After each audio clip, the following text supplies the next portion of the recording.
Welcome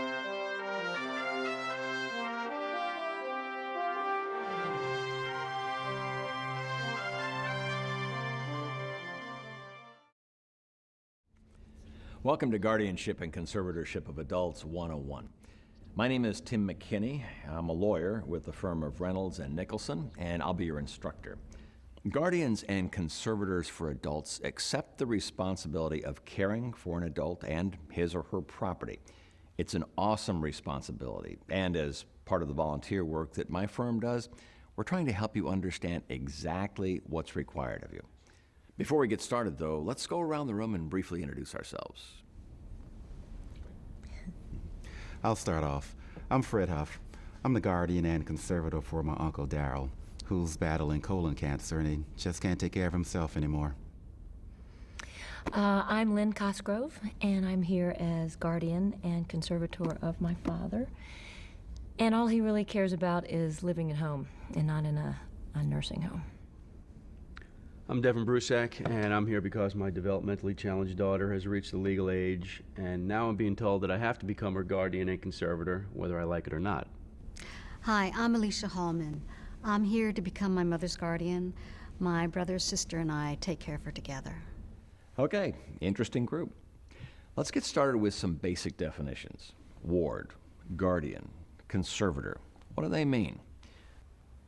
A ward is an adult who's been found by a court to be incapable of making important, responsible decisions about his own well-being and safety or about the management of his own property.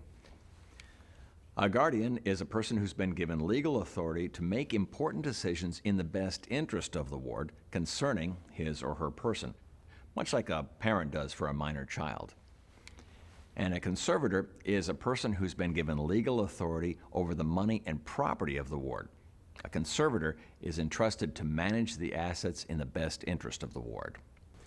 We see then that a guardian takes care of the well-being of the ward as a person, and a conservator manages the ward's property and money. Let's talk about the guardian's responsibilities. A guardian has the legal obligation to provide for the care, health, support, and welfare of the ward within the ward's means. The guardian determines the best place for the ward to live, ensures that the ward gets the medical attention he needs, assures that his needs are being met, and spends enough time with the ward to know how he's doing both mentally and physically. Tim, what if my mother gets to the point where she'd be better off in an assisted care facility, but I know she's going to hate me if I move her out of her home? Well, that's a tough issue, but it comes up often. The most important thing is not to delay making a decision like this until something unfortunate happens. If your mother's at risk of harm to herself, then you should change your living arrangement. Guardianship isn't a popularity contest. Things can get tense, but you have to do what's best for your ward, even if she doesn't appreciate what you're doing. So we see that being a good guardian means treating your ward with dignity and respect as you'd want to be treated, and making sure that your ward is protected while letting him be as self-sufficient as possible and participate in decisions to the greatest extent possible. On the flip side, your ward has certain rights, most important, the right to a guardian who acts in his or her best interest and is going to visit often enough to understand and meet the ward's needs. The ward also has the right to communicate freely and privately with anyone he chooses. Tim, I have a question. I really don't want my father having anything to do with my brother, Brian, who has written checks on a joint account that he held with my father, but the money was all Dad's. Can I actually cut off communication between him and my brother? Well, generally, a guardian cannot restrict a ward's communication with anyone without a court order, but since you're taking control of your father's funds, that should take care of any further problems with his bank account. Unless Brian were also physically or verbally abusing your father, I don't think that restricting visitation would be approved by the court.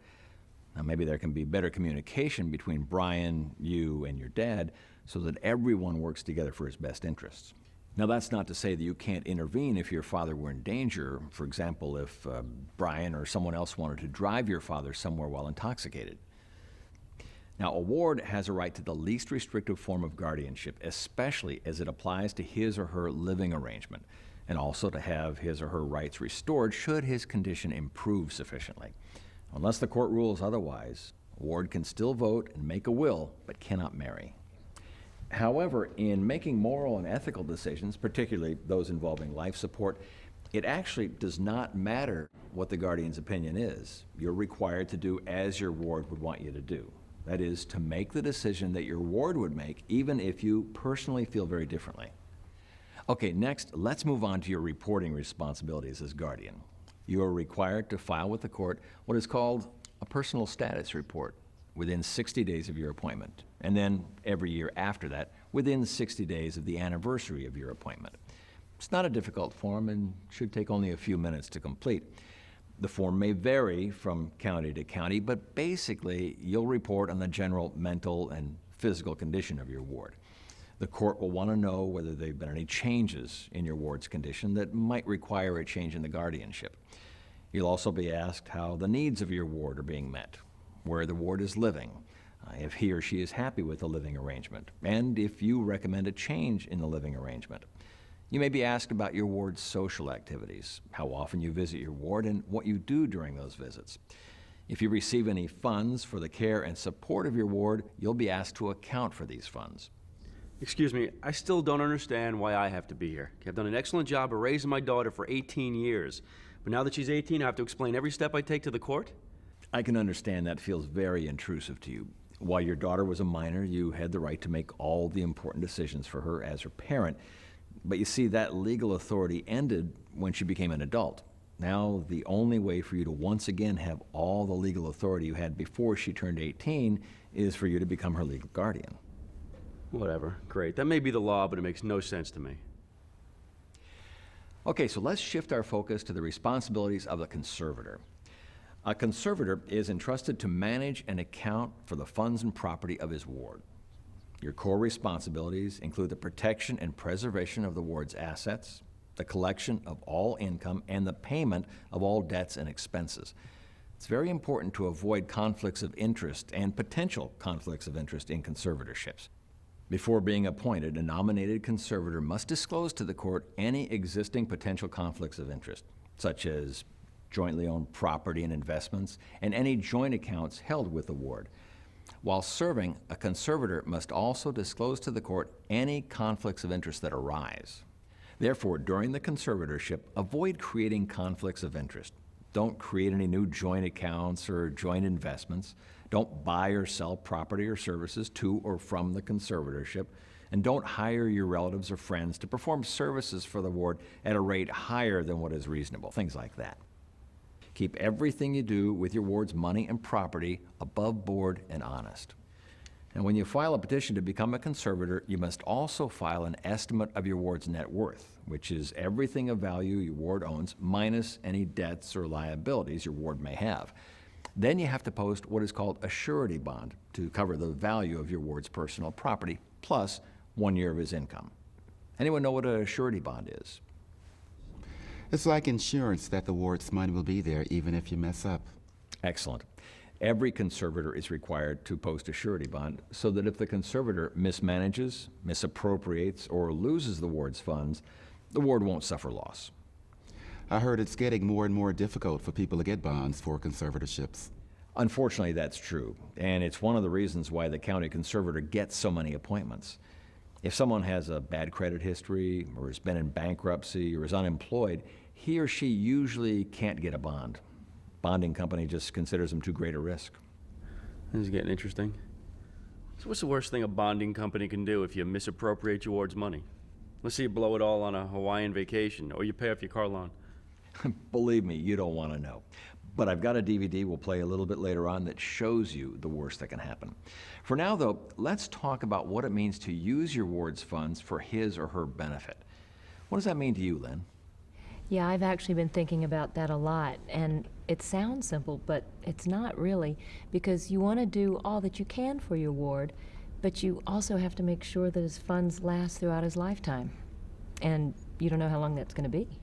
I think you're beginning to get an appreciation of how difficult your responsibilities can be.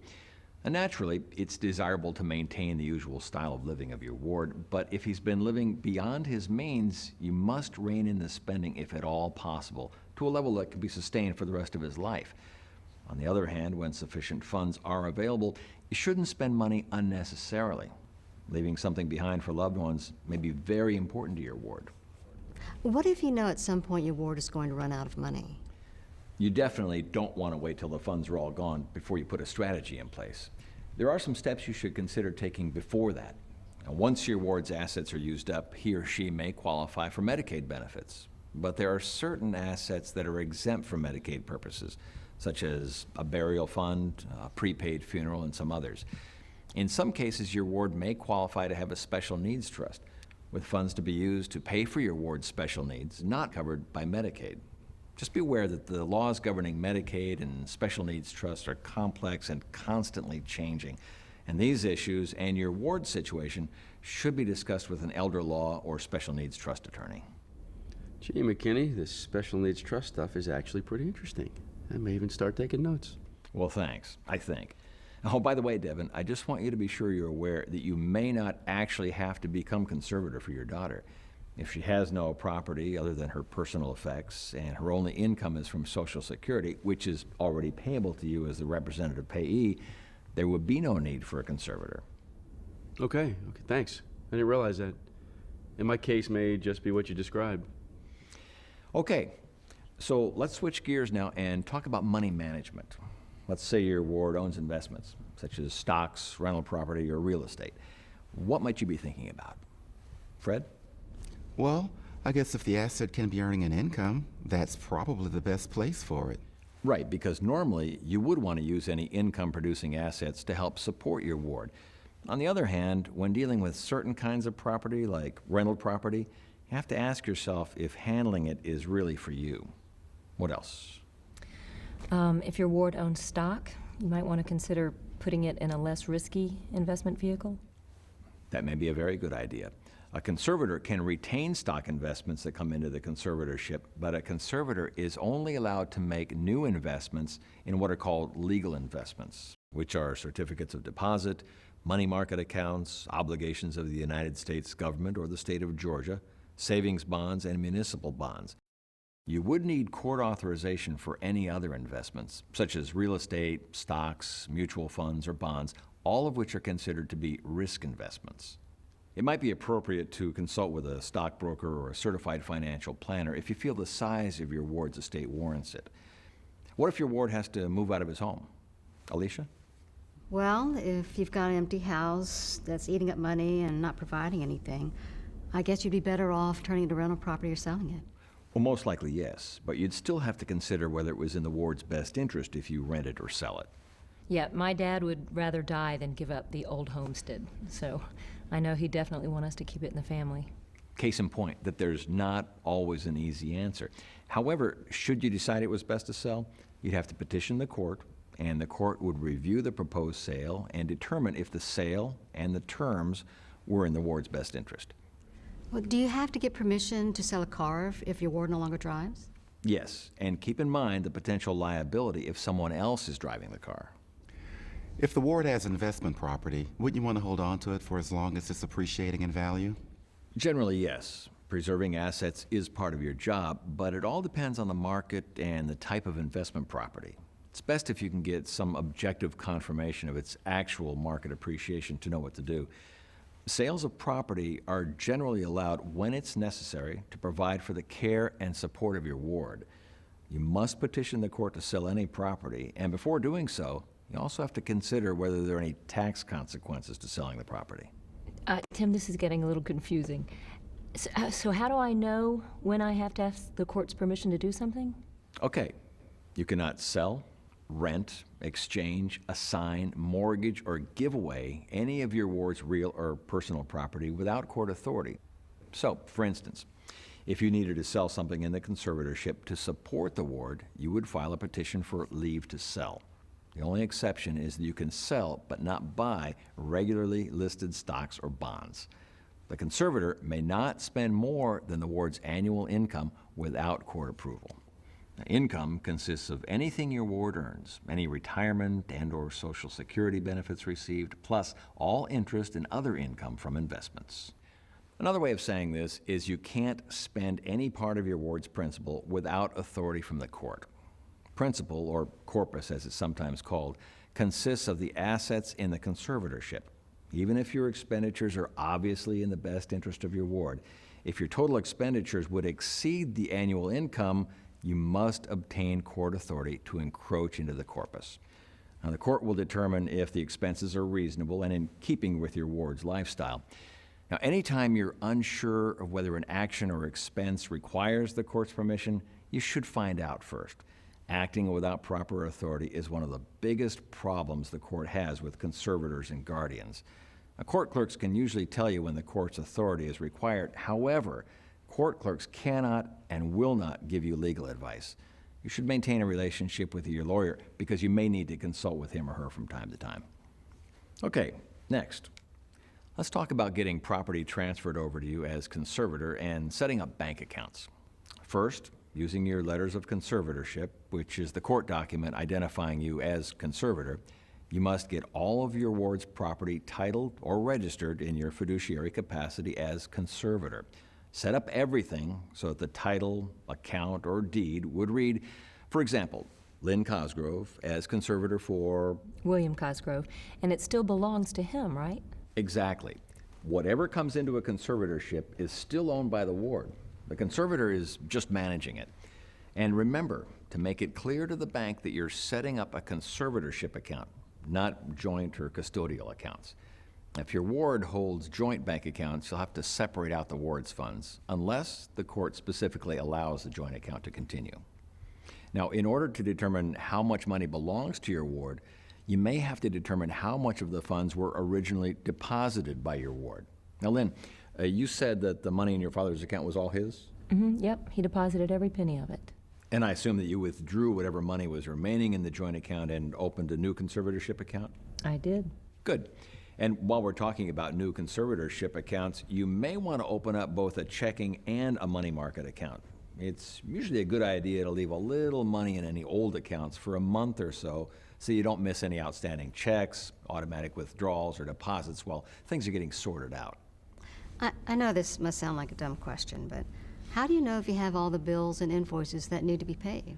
Actually, it's a very good question.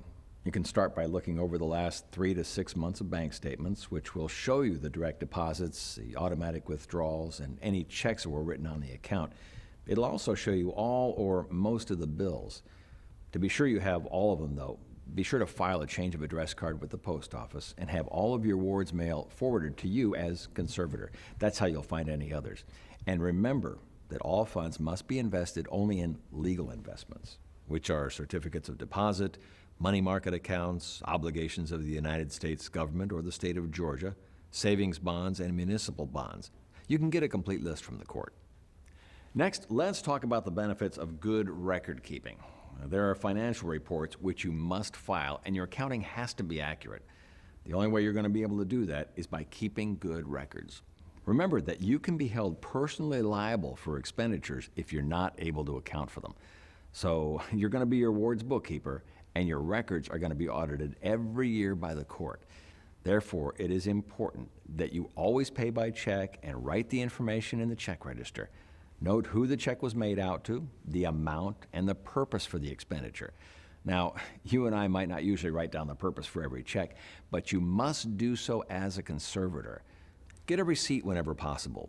Never pay with cash unless you absolutely must, and never use an ATM for withdrawals on your ward's account. Keep all bank statements and canceled checks. Keep all of your records together in one place, perhaps organized in separate files for receipts, tax records, and court filings. The first 60 days after your appointment is your opportunity to make sure your ward's finances are organized and under control, that all bills are paid, that homeowners' insurance is up to date, and any health or life insurance premiums have been paid. Collect and destroy all credit cards and notify any banks, credit card companies, and the 3 reporting agencies to stop any future activity on credit cards. Once you have your ward's finances organized, you're ready to prepare your first court filing, the Inventory and Asset Management Plan. You're required to file this plan within 2 months of your appointment. The form is standard throughout Georgia, and as you can see here on the first part of the report, the inventory section, you'll describe and list the current value of all the assets your ward owns. Any real property, bank accounts, funds, jewelry, cars, property, stocks, furniture, anything, clothing, anything of value. Then you'll list all of your ward's liabilities, mortgages, car loans, credit card, and personal debt. The second part of this report contains your plan for managing your ward's money, where you prepare a budget of the anticipated income and expenses of your ward. You're asked to come up with a monthly figure for expenses such as food, gas, and electricity. Taking figures from 3 or 4 different months and averaging them together will give you a realistic picture of your true monthly expenses. And once you have a preliminary budget worked out, you must consider how long this conservatorship might last. You must decide whether the monthly expenses are in line with your ward's income. Ask yourself if the current lifestyle can be maintained for the rest of your ward's life expectancy. If not, the budget must be brought in line with the ward's income. If it can't be, then it's likely you'll eventually deplete all of your ward's assets. So, this is just like budgeting your own income and expenses. If your ward's income is sufficient to pay his or her usual living expenses, you're probably not going to run into problems, especially if you're keeping a close eye on expenses. Any unexpected expenses can usually be covered by petitions to encroach. But when there's not enough income to support the ward's lifestyle, the real planning starts. If your ward has other assets, you must plan how to best use them to support your ward as well as you can for as long as you can. If your ward has no assets, you must maintain your ward within his or her income as best you can. You cannot borrow money without authority from the court, and you aren't allowed to support your ward on credit. When preparing a budget, keep in mind that there's a court cost for each petition filed, as well as for filing the required inventory and annual returns. When you can include an encroachment request in the regular budget you present when you file an inventory or annual return, you'll save the time and expense over filing separate encroachments. Tim, I see what it is you're asking us to do here, but honestly, I think that I could really use some professional help with all of it. Well, depending upon the complexity of your ward's finances and the size of the estate, getting financial advice from an accountant or a financial planner could be money very well spent from the ward's account, so you may want to do that. Okay, next, let's discuss the annual return, a report that's filed every year within 60 days of the anniversary of your appointment. Now, with every annual return, you'll also file an inventory and asset management plan, updated with any new information. There's not currently a standard form for the annual return, so yours may look a little different than this one. Now, on the form we're using for this class, you're to give the beginning and ending balance for each account held by you for the ward, as well as the total of all receipts and expenditures for each account. So, looking at just the first account listed here, there was a beginning balance of $22,694 plus $18,453 in total receipts, minus $17,248 in expenditures, leaving an ending balance of $23,899. You'll also be required to submit an original statement or certificate signed by a bank employee for each account verifying the ending balance. First page of the actual return is a summary accounting, combining the totals from all the accounts. Your bond may have to be increased or decreased based on the combined ending balance, but that'll be for the court to decide. On the next page, you'll be requested to show all transactions that took place during the previous year for each account, including every deposit and deduction, the date, check number, payee, and purpose. Now, 2 things before we conclude. First, I do want to make sure that you're aware that as conservator, you have the legal obligation to file your ward's tax returns. Penalties can be assessed against you personally for late filing or for the failure to file a return. Depending upon the size and complexity of your ward's estate, you may want to seek the help of a tax preparer. Second, you may be interested to know that you are legally entitled to compensation for performing some of your duties, though many conservators prefer not to accept any compensation for the work they do. Now, guardians are not entitled to compensation, but are entitled to reimbursement for reasonable out-of-pocket expenses incurred in the performance of their duties. Now, a guardian who is not also a conservator would present the request for reimbursement to the conservator. If there is no conservator, of course, there may be no funds available for reimbursement. Now, a conservator is also entitled to reimbursement for reasonable out-of-pocket expenses, but a conservator is also entitled to a commission of 2.5% of all monies received into the ward's estate, and 2.5% of all monies paid out of the ward's estate. A conservator may receive a 10% commission on all interest income earned each year, but not in addition to the 2.5% on receipts. Well, that almost wraps things up. But before we do, many conservators and guardians have asked us what happens if they fall short in their responsibilities. To answer that question, the court has prepared this short DVD. Therefore, judgment will be rendered against the former conservator and the surety in the amount of $29,812.78 plus all costs of court. Mr. Jones, you and the surety are hereby ordered to pay over those amounts within 10 days. Your failure to do so may cause you to be held in contempt of court. You are excused.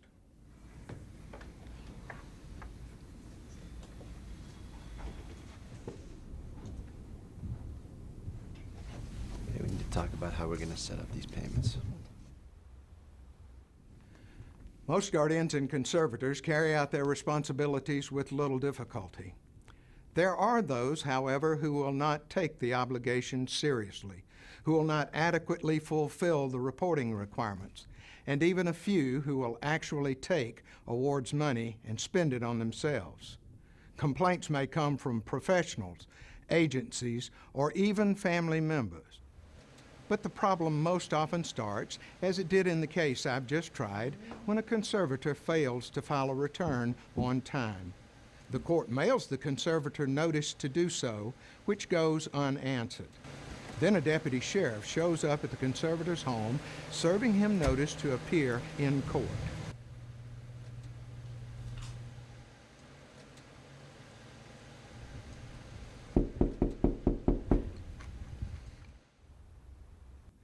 There, the conservator must explain to the judge why he has not complied with the law and why he should not be removed.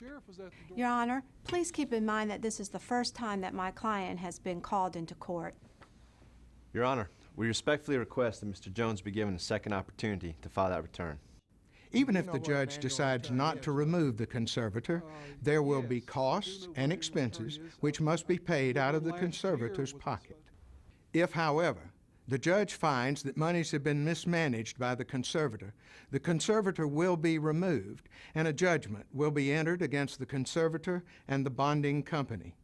If the conservator does not promptly pay the judgment, the bonding company must. The bonding company will then pursue collection from the former conservator. It might garnish his wages or bank accounts. It will add interest on the outstanding balance. These actions usually adversely affect the conservator's credit rating, making it difficult for him to buy a car or obtain any other credit. If there has been theft, fraud, or any other criminal activity, including perjury to cover the matter up, the court might turn the case over to the district attorney for criminal prosecution. In the end, the conservator's reputation might just be ruined forever among family members and friends. That's why if you think the responsibilities of handling another person's money might just be too great for you, it's best to leave it in the hands of another, such as the county conservator. As a probate judge, I took an oath to perform the duties of this office, which include requiring all guardians and conservators to comply with their duties. As a guardian or conservator, you too take an oath that you will well and truly perform your duties. Unfortunately, when a guardian or conservator doesn't play by the rules, the court must take corrective action, which at times can be harsh. We trust that by having watched Attorney McKinney's great Guardianship and Conservatorship 101 course, you will never find yourself in that position. Well, this really does conclude our class. But before excusing you, I want to tell you about some resources that may be helpful as you serve as a guardian or conservator. First, your court may provide you a handbook for guardians and conservators for adults in Georgia, which covers most of what was covered in this class. And you may want to visit the Georgia Council of Probate Court Judges website at www.gaprobate.org. There you'll find a great deal of information, including the handbook, if you didn't receive one, and links to many probate court websites.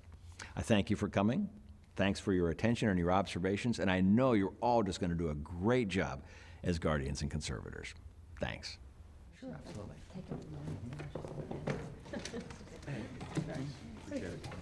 Great. Nice. So it was okay.